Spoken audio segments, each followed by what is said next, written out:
Welcome to Shri classes. आज हम लोग सेट नंबर 20 से जीके, जीएस, करेंट अफेयर्स और कंप्यूटर के प्रश्नों को विस्तार पूर्वक डिस्कस करेंगे। तो आप लोग वीडियो को लाइक, शेयर और सब्सक्राइब करें। तो यहाँ से स्टार्ट होता है जीके का और करेंट अफेयर्स का प्रश्न।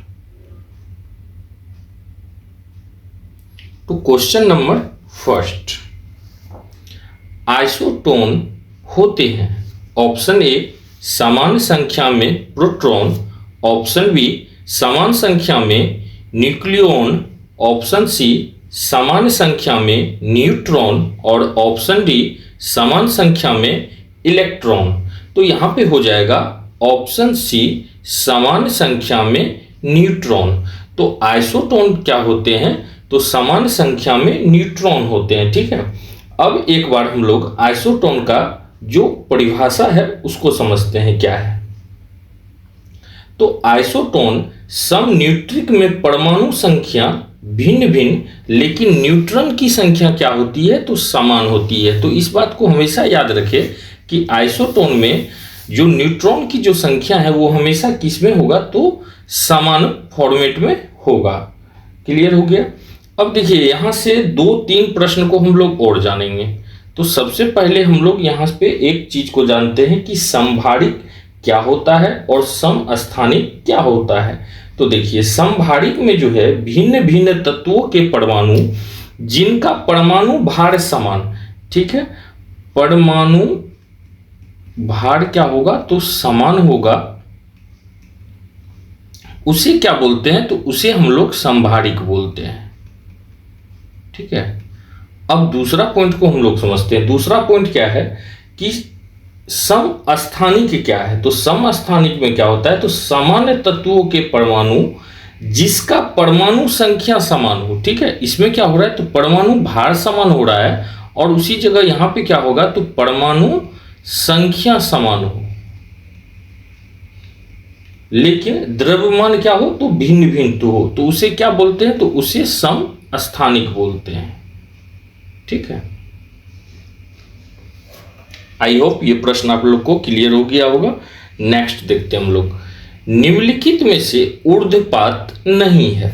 ऑप्शन ए कपूर, option B chlorine, option C benzoic अम्ल और ऑप्शन सी डी नेफेथलीन। तो यहाँ पे सबसे पहले हम लोग इस बात को जानेंगे कि ये ऊर्ध्वपात होता क्या है, फिर हम लोग नेक्स्ट प्रश्न पे चलेंगे। तो देखिए वह पदार्थ जिसको गर्म करने पर वो सीधे ठोस से गैस में, ठीक है, ठोस से गैस में परिवर्तित हो जाता है, तो उसको क्या बोला जाता है? उसको ऊर्ध्वपात बोला जाता है। तो इसमें पूछा जा रहा है कि कौन सा ऊर्ध्वपात नहीं है। तो अब देखिए जैसे कपूर, तो कपूर को जब जलाया जाता है तो ये ठोस से डायरेक्ट गैस में जाता है, तो अर्थात ये है, तो ये नहीं होगा। यहां पर क्या है? जैसे क्लोरीन, तो क्लोरीन भी है, ये भी ऊर्ध्वपात है, कपूर भी ऊर्ध्वपात है और नेफ्थलीन भी, सॉरी, क्लोरीन जो है, क्लोरीन ऊर्ध्वपात नहीं होता है। ठीक है, तो यहां पर हो जाएगा ऑप्शन बी। और नेक्स्ट जो ये सब देख रहे हैं ये सभी क्या है? तो ये सभी ऊर्ध्वपात है। क्लोरीन डायरेक्ट जो है ठोस से गैस में परिवर्तित नहीं होता है, इस आधार पर यहां पर क्लोरीन हो जाएगा। जबकि कपूर, बेंजोइक अम्ल और नेफ्थलीन यह तीनों क्या है? तो यह तीनों ऊर्ध्वपात के उदाहरण है। नेक्स्ट देखते हैं हम लोग, निम्नलिखित में से किस शासक ने मलिक काफूर के नेतृत्व में दक्षिण की ओर सेना भेजी थी? ठीक है, option A Alauddin Khilji, option B Mubarak Khilji, option C Mohammad bin Tughlaq और ऑप्शन डी फिरोज तुगलक। तो यहां पे हो जाएगा ऑप्शन ए अलाउद्दीन खिलजी। अब देखिए ये जो मलिक काफूर है ये अलाउद्दीन खिलजी, अलाउद्दीन खिलजी के नेतृत्व में यह जो है दक्षिण की ओर सेना भेजा गया था। और इसको जो है अलाउद्दीन खिलजी का जो अवधि था खिलजी वंश का जो स्थापना हुआ था, तो खिलजी वंश का स्थापना कौन किए थे? तो खिलजी वंश का स्थापना जलालुद्दीन फिरोज खिलजी ने किया था। कब किए थे? तो 1290 ईस्वी में। ठीक है, अब यहां से हम लोग जानते हैं कुछ पॉइंट अलाउद्दीन खिलजी के विषय में। तो देखिए, अलाउद्दीन खिलजी, इनके द्वारा दो नया कर को लगाया गया था। वो था जैसे चढ़ाई कर और घड़ाई कर। अब देखिए, चढ़ाई कर क्या है और घड़ाई कर क्या है। तो चढ़ाई कर जो है यह दुधारू पशु पे लगाया जाता था, ठीक है, और घड़ाई कर घरों पे रखा जाता था। ठीक है, इसके अलावा जो अलाउद्दीन खिलजी है,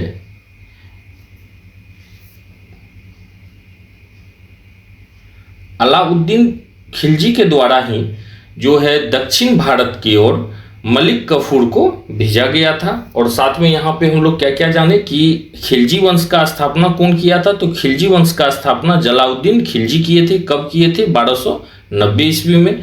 अलाउद्दीन खिलजी के द्वारा चढ़ाई कर और घड़ाई कर दो कर को लगाया गया था। और इसके अलावा भी शेष कर था जो कि भूमि कर था, और भी बहुत। तो अलाउद्दीन के समय में सबसे पहले अस्थाई सेना रखने की व्यवस्था की गई थी। अस्थाई सेना का जो रखा जाता था, उसको वेतन जो देने का प्रथा था, वो अलाउद्दीन खिलजी के समय से स्टार्ट हुआ था।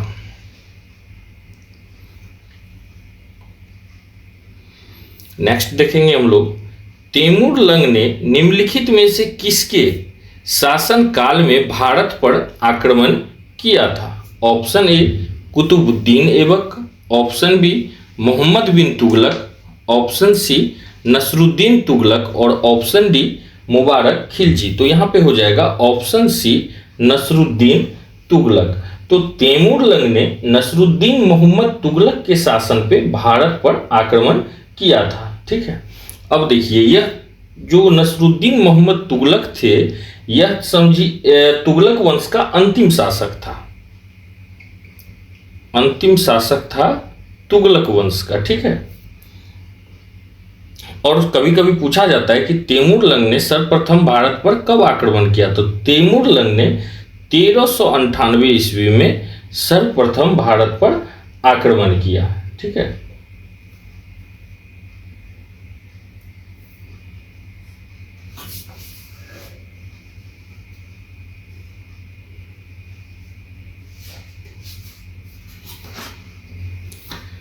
नेक्स्ट देखेंगे हम लोग, सॉरी यहाँ पर एक चीज और भी जान जाएगी कि तैमूर लंग ने निम्नलिखित में से किसके शासन काल पे भारत पर आक्रमण किया था। तो वो कौन थे? तो नसरुद्दीन तुगलक थे। यह तुगलक वंश के अंतिम शासक थे। साथ में ही 1398 ईस्वी में तैमूर लंग ने भारत पर आक्रमण किया था। ठीक है, नेक्स्ट देखेंगे हम लोग, मांझ किस राज्य का लोक नृत्य है? Option A Haryana, option B Kerala, option C Assam, और ऑप्शन डी मध्य प्रदेश। तो यहाँ पे हो जाएगा ऑप्शन डी मध्य प्रदेश। तो मांझ जो है यह मध्य प्रदेश का लोक नृत्य है। इसके अलावा भी कुछ ऐसा लोक नृत्य है जो कि बार बार पूछा जाता है, जो कहाँ का है? मध्य प्रदेश का है। तो जैसे है बधाई, सेला, परधोनी, फुल पार्टी, गोचो इत्यादि। ठीक है, अब जैसे कि यहां पर ऑप्शन में दिया हुआ है केरल, हरियाणा, असम। ठीक है, तो यहां पर हम लोग जानते हैं थोड़ा बहुत इन सब के विषय में भी। जैसे है केरल, तो केरल में जो है थुलाल और पादयानी, यह जो है केरल का लोक नृत्य है। ठीक उसी तरह असम का जो है बिहू, बिछुआ, नट पूजा, यह जो है असम का लोक नृत्य है।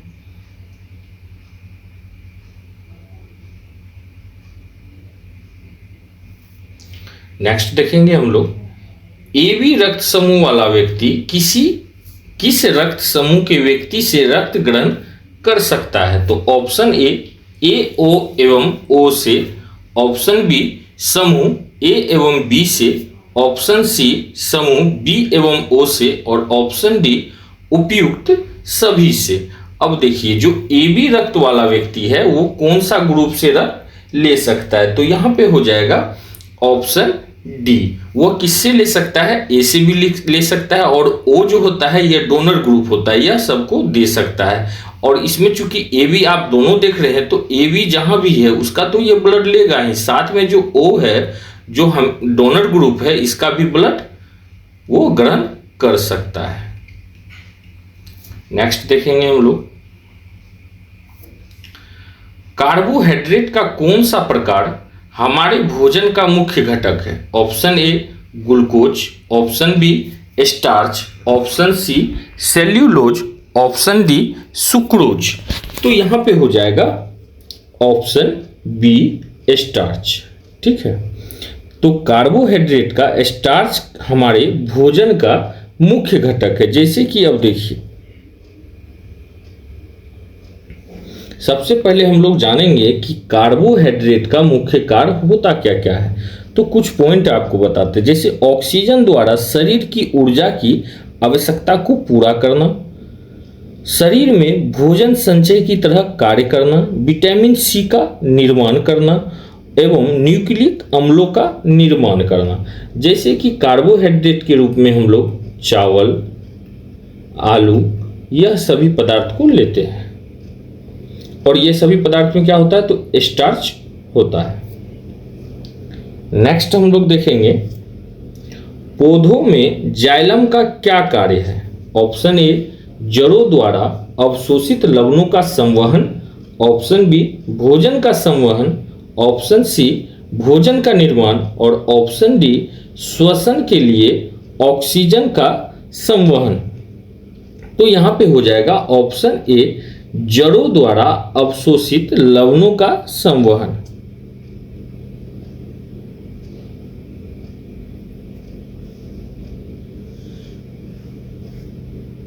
नेक्स्ट देखेंगे हम लोग दक्कन पैसेज निम्नलिखित में से कहां स्थित है। ऑप्शन ए दक्षिण अंडमान और छोटा अंडमान, ऑप्शन बी अंडमान और निकोबार द्वीप के बीच, ऑप्शन सी श्रीलंका एवं कच्छातीबू द्वीप के बीच, और ऑप्शन डी लक्षद्वीप एवं कच्छातीबू द्वीप के बीच।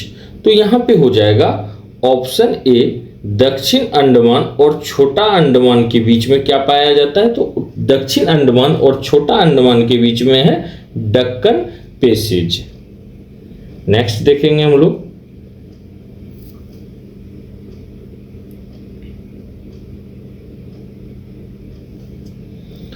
अंतर्राष्ट्रीय बाघ दिवस हर वर्ष मनाया जाता है।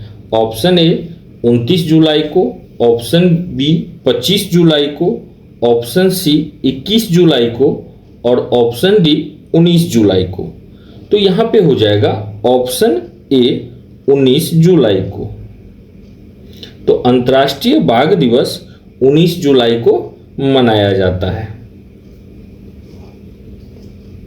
नेक्स्ट देखते हैं हम लोग नियाग्रा जलप्रपात निम्न में से किन दो देशों को विभाजित करता है। ऑप्शन ए हंगरी और ऑस्ट्रेलिया को, ऑप्शन बी जर्मनी एवं फ्रांस को, ऑप्शन सी अमेरिका और कनाडा को, और ऑप्शन डी ब्राजील और वेनेजुएला को।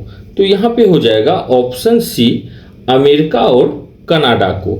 तो नियाग्रा जलप्रपात अमेरिका एवं कनाडा दो देशों को विभाजित करता है। ठीक है, अब देखिए तो नियाग्रा जलप्रपात जो है इसका ऊंचाई कितना है, तो इसका जो ऊंचाई है वो है 52 मीटर।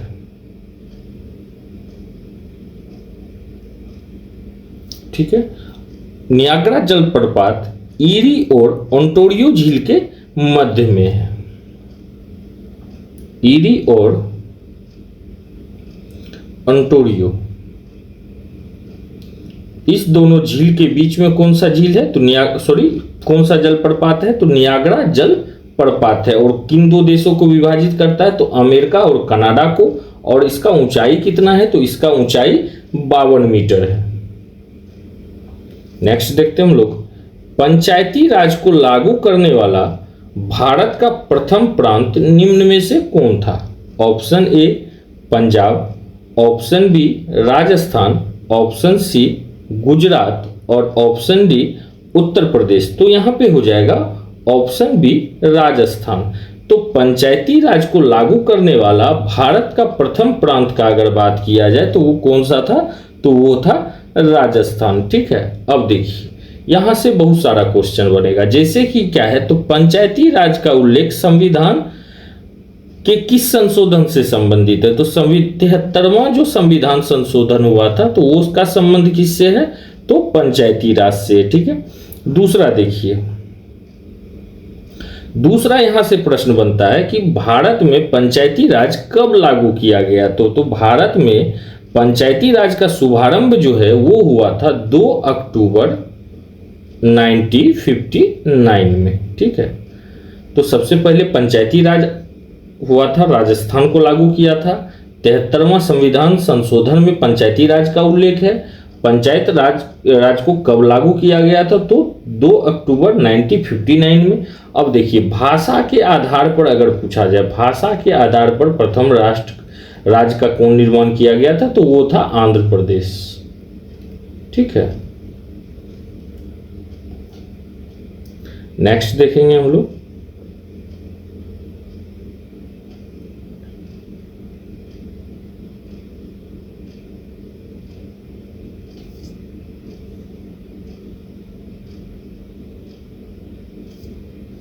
महात्मा गांधी की आत्मकथा का क्या नाम है? Option A my story, option B glimpses of my life, option C my experiment with truth और option D birth and death of a soul. तो यहां पे हो जाएगा option C my experiment with truth. तो सच के साथ जो उनका एक्सपेरिमेंट था वही महात्मा गांधी का जो है आत्मकथा है। अब देखिए यहां पर और भी बहुत सारा चीजें, जैसे कि कुछ आत्मकथा है, जैसे हो गया मीन कैंप। तो मीन कैंप जो है वो था एडोल्फ हिटलर का। एडोल्फ हिटलर का वो आत्मकथा है। उसी तरह यहां पर और भी जैसे है बंदी जीवन, कभी कभी पूछा जाता है बंदी जीवन, पिछले सेट में भी पूछा गया था। तो बंदी जीवन किसकी आत्मकथा है? तो यह है सचिंद्र सान्याल की।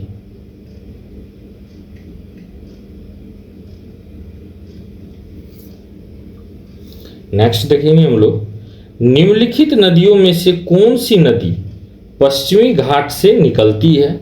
Option A Ghaggar, option B Krishna, option C Damodar और ऑप्शन डी सोन। तो यहां पे हो जाएगा ऑप्शन बी कृष्णा। तो कृष्णा नदी जो है वो पश्चिम घाट से निकलती है। अब देखिए पश्चिम घाट से कहां से निकलती है? तो यह निकलती है महाबलेश्वर के समीप से।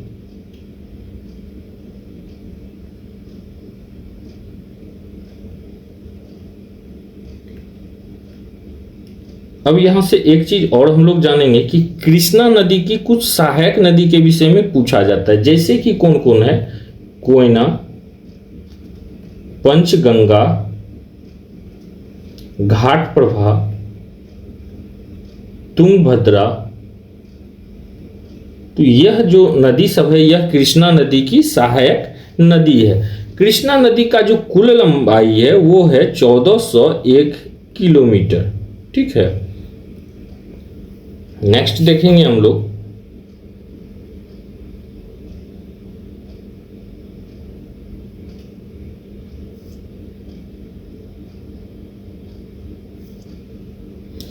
बेरिंग जल संधि या स्ट्रेट किसको अलग करता है? ऑप्शन ए रूस एवं कनाडा को, ऑप्शन बी रूस और संयुक्त राज्य अमेरिका को, ऑप्शन सी जापान और कनाडा को और ऑप्शन डी रूस एवं अलास्का को। तो यहां पे हो जाएगा ऑप्शन डी रूस एवं अलास्का को। तो बेरिंग जल संधि के द्वारा रूस और अलास्का को अलग किया जाता है। नेक्स्ट देखते हैं हम लोग, पवित्र ग्रंथों पर की गई टिप्पणियों का संकलन महाविभाष्य सूत्र किसने किया था? Option A Vishakha Datta, option B Shudraka, option C Visumitra और ऑप्शन डी भैरवी। तो यहाँ पे हो जाएगा ऑप्शन सी विसुमित्र। ठीक है, तो पवित्र ग्रंथों पर की गई टिप्पणियों का संकलन महाविभाष्य सूत्र नाम से विसुमित्र ने किया था। ठीक है, अब देखिए विसुमित्र आपको याद भी आ रहा होगा कि पिछले सेट में हम बताए थे कि चतुर्थ बौद्ध संगीति का अध्यक्ष भी कौन किए थे? तो विसुमित्र किए थे, चतुर्थ बौद्ध संगति का,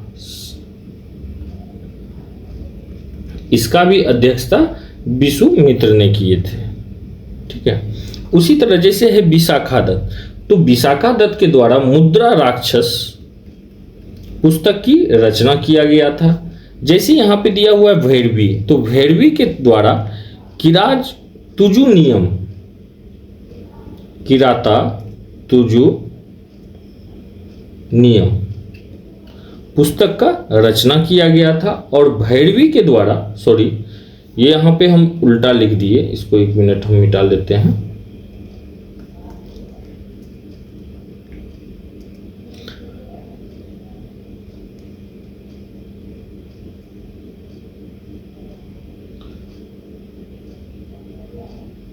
भैरवी के द्वारा, भैरवी जो है पल्लव वंश के सिंह विष्णु के दरबार में रहते थे और इनके द्वारा किराता ताजु नियम पुस्तक की रचना किया गया था। ठीक है, नेक्स्ट देखेंगे अब हम लोग,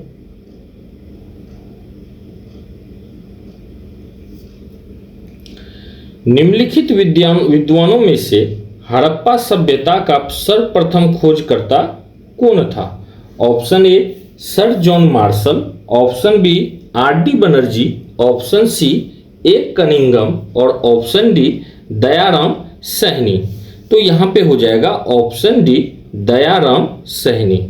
तो हड़प्पा सभ्यता की सर्वप्रथम खोज कब हुआ था? तो 1921 ईस्वी में दयाराम सहनी और माधव स्वरूप वत्स के द्वारा किया गया था।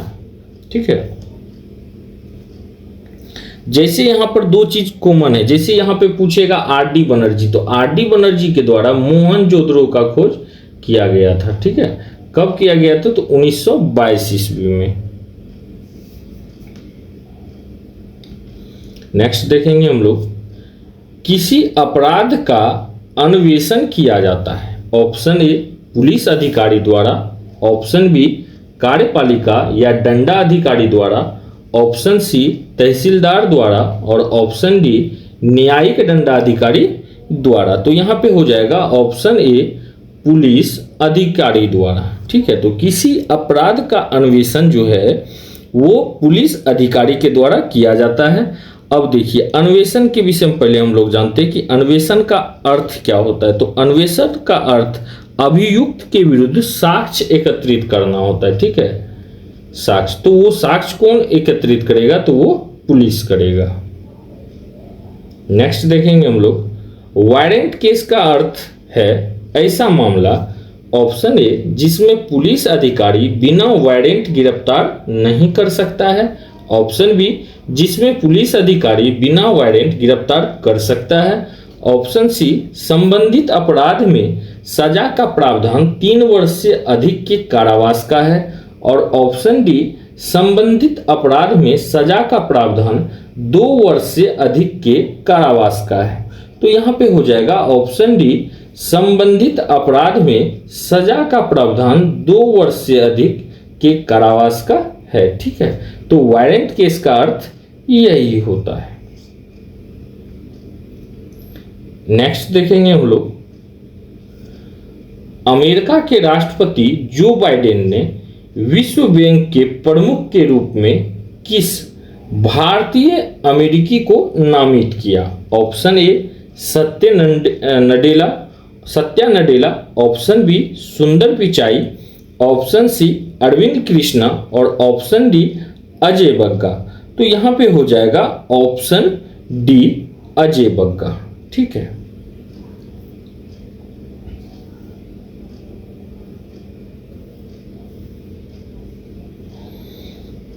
तो इसी के साथ हम लोग जीके और कंप्यूटर के प्रश्नों को अब देखिए। विश्व बैंक से एक चीज ध्यान में रखिए कि विश्व बैंक के वर्तमान में जो अभी अध्यक्ष हैं, तो विश्व बैंक के अभी अध्यक्ष कौन है? तो डेविड मालपास। ठीक है, तो इसी के साथ हम लोग जीके का जो सेक्टर था उसको विस्तार पूर्वक डिस्कस किए। अब हम लोग डिस्कस करेंगे कंप्यूटर के प्रश्नों को। तो यहां से स्टार्ट होगा कंप्यूटर का प्रश्न। ठीक है, तो अब हम लोग कंप्यूटर के प्रश्नों को डिस्कस करते हैं। तो क्वेश्चन नंबर फर्स्ट, यदि K का ASCII कोड 01001011 है, ठीक है, तो L का ASCII कोड क्या होगा? अब देखिए,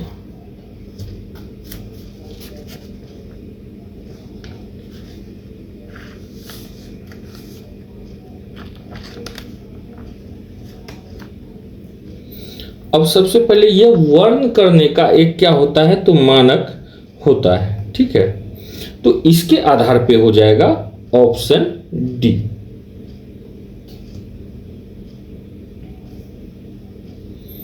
नेक्स्ट देखेंगे हम लोग, कंप्यूटर माउस का आविष्कार किसने किया था? तो option A Douglas Engelbart, option B Vannevar, option C Robert Smith और ऑप्शन डी बर्ट्रम राफेल। तो यहां पे हो जाएगा ऑप्शन ए डगलस एंगलबर्ट। ठीक है, नेक्स्ट देखेंगे हम लोग, इनमें से किस इनपुट डिवाइस का उपयोग व्यापक रूप से योग्यता परीक्षण जैसे परीक्षणों में किया जाता है? Option A barcode reader, option B optical mark पहचान, option C magnetic ink character पहचान और ऑप्शन डी टच पैड। तो यहां पे हो जाएगा ऑप्शन बी। तो इनमें से किस इनपुट डिवाइस का उपयोग व्यापक रूप से योग्यता परीक्षण, ठीक है, जैसे परीक्षणों में किया जाता है? तो किसका किया जाता है? ऑप्टिकल मार्क पहचान का। नेक्स्ट देखेंगे हम लोग, ऑफिस में कामों के प्रयोग में किए जाने वाले स्टैंडर्ड लैपटॉप में रैम के आकार की आम पारस क्या होगी? ऑप्शन ए 128 KB से 256 KB, ऑप्शन बी 256 MB से 512 MB, ऑप्शन सी 4 GB से 16 GB और ऑप्शन डी 128 GB से 256 GB। तो यहाँ पे हो जाएगा ऑप्शन सी 4 GB से 16 GB का जो लैपटॉप या कंप्यूटर होगा, इसका उपयोग आप ऑफिस में कर सकते हैं। नेक्स्ट देखिए, पोडस आधारी हेक्साडेसिमल A01/60 का 15वां पूरक है। तो यहां पे हो जाएगा ऑप्शन डी 5 FE का 16। नेक्स्ट देखेंगे हम लोग,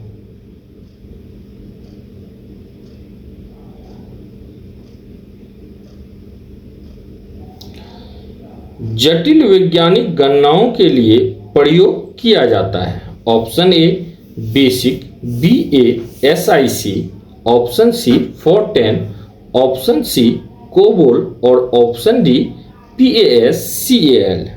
ठीक है, तो यहां पे हो जाएगा ऑप्शन बी FORTRAIN। तो जटिल वैज्ञानिक गणनाओं के लिए फोरट्रैन भाषा का प्रयोग किया जाता है। नेक्स्ट देखेंगे हम लोग, मॉनिटर में कितने अक्षर वो लाइन समाई होती है? तो कंप्यूटर का सेट में हम लोग क्या देख रहे हैं, तो इसमें क्वेश्चन बार बार रिपीटेड हो रहा है, जो कि आपको पिछले सेट में हम विस्तार पूर्वक बताए थे। तो आप लोग जो है शुरू से लेके अभी तक का सीरीज को देखिए, आपका कंप्यूटर 99% क्लियर हो जाएगा। तो मॉनिटर में कितने अक्षर वो लाइन समाई होती है? ऑप्शन ए 82 अक्षर वो 25 लाइन, ऑप्शन बी 80 अक्षर वो 25 लाइन, ऑप्शन सी 85 अक्षर वो 28 लाइन और ऑप्शन डी 80 अक्षर वो 24 लाइन। तो यहाँ पे हो जाएगा ऑप्शन डी 80 अक्षर ओ व 24 लाइन। WPM का अर्थ है option A watch per minute, option B word per minute, option C work per minute और option D water per minute. तो यहां पे हो जाएगा option B word per minute. तो WPM का अर्थ हो जाता है वर्ड पर मिनट। नेक्स्ट देखेंगे हम लोग CRT का पूर्ण रूप है option A cathode ray tube, option B quoted ROM tape, option C covered ROM tape और option D quiz right tries. तो यहां पे हो जाएगा option A cathode ray tube. Next देखेंगे हम लोग CDS का आकार कैसा होता है, ऑप्शन ए वर्गाकार, ऑप्शन बी आयताकार, ऑप्शन सी गोल और ऑप्शन डी षष्ठकोणीय। तो CD का जो आकार होता है ये कैसा होता है, तो गोल होता है। ब्लिंकिंग पॉइंट जो टेक्स्ट में आपकी पोजीशन दर्शाता है उसे क्या कहते हैं, option A blinker, option B cursor, option C कोजर और ऑप्शन डी पॉइंटर। तो यहां पे हो जाएगा ऑप्शन बी कर्सर। नेक्स्ट देखेंगे हम लोग निम्न में से कौन सा या से कथन सही है, ऑप्शन ए लिनक्स प्रणाली में फाइल टेक्स्ट और फाइल टेक्स्ट को अलग अलग फाइल नाम माना जाएगा, ऑप्शन बी यहां पर दो चीज देखिए, एक स्मॉल है और दूसरा कैपिटल है, ठीक है। ऑप्शन बी विंडोज प्रणाली में फाइल टेक्स्ट और फाइल टेक्स्ट को अलग अलग फाइल माना जाएगा। तो यहां पे हो जाएगा ऑप्शन सी, मतलब यह दोनों रूप में, इसको दोनों में चाहे लिनक्स हो या विंडोज हो जिसमें अलग अलग माना जाएगा, चूंकि यह स्मॉल है और यह क्या है, तो कैपिटल है। नेक्स्ट देखेंगे हम लोग सेलेक्ट या हाईलाइट करने के लिए अक्सर किसका प्रयोग किया जाता है, option A icon, option B keyboard, option C mouse और ऑप्शन डी फ्लॉपी डिस्क। तो यहां पे हो जाएगा ऑप्शन सी माउस। तो सेलेक्ट या हाईलाइट करने के लिए हम लोग ज़्यादातर माउस का प्रयोग किया जाता है। कंप्यूटर प्रोसेस का बुनियादी लक्ष्य डाटा को किस में बदलना है, ऑप्शन ए सूचना, ऑप्शन बी टेबलों, ऑप्शन सी फाइलों और ऑप्शन डी टूल्स। तो यहाँ पे हो जाएगा ऑप्शन ए सूचना, ठीक है। तो कंप्यूटर प्रोसेस का जो बुनियादी लक्ष्य होता है वो क्या होता है, तो लक्ष्य डाटा को किस में बदलना होता है, तो डाटा को सूचना में बदलना होता है। नेक्स्ट एंड लास्ट प्रश्न को हम लोग देखेंगे, जो फाइलें डायरेक्टरी कमांड के प्रयोग से डिस्प्ले नहीं होती है वह क्या कहलाती है, option A program file, option B bit file, option C hidden file और ऑप्शन डी नोट फाइल। तो यहाँ पे हो जाएगा ऑप्शन सी हिडन फाइल, ठीक है। तो जो फाइलें डायरेक्टरी कमांड के प्रयोग से डिस्प्ले नहीं होती है वह जो है हिडन फाइल कहलाती है। तो इसी के साथ हम लोग सेट नंबर 20 को विस्तार पूर्वक डिस्कस किए। अब जो सिविल कोड का सेट आएगा वो सेट आपका क्राउन बुक से करवाया जाएगा। साथ ही अभी 2 महीना जुलाई अगस्त इसमें जो है सिविल कोड का एग्ज़ाम नहीं होने वाला है, इस बात को आप क्लियर रखिए। तो बेहतर है आप अपना तैयारी ज़्यादा अच्छा से धीरे धीरे करते रहे। तो मिलते हैं एक नए सेट के साथ, धन्यवाद।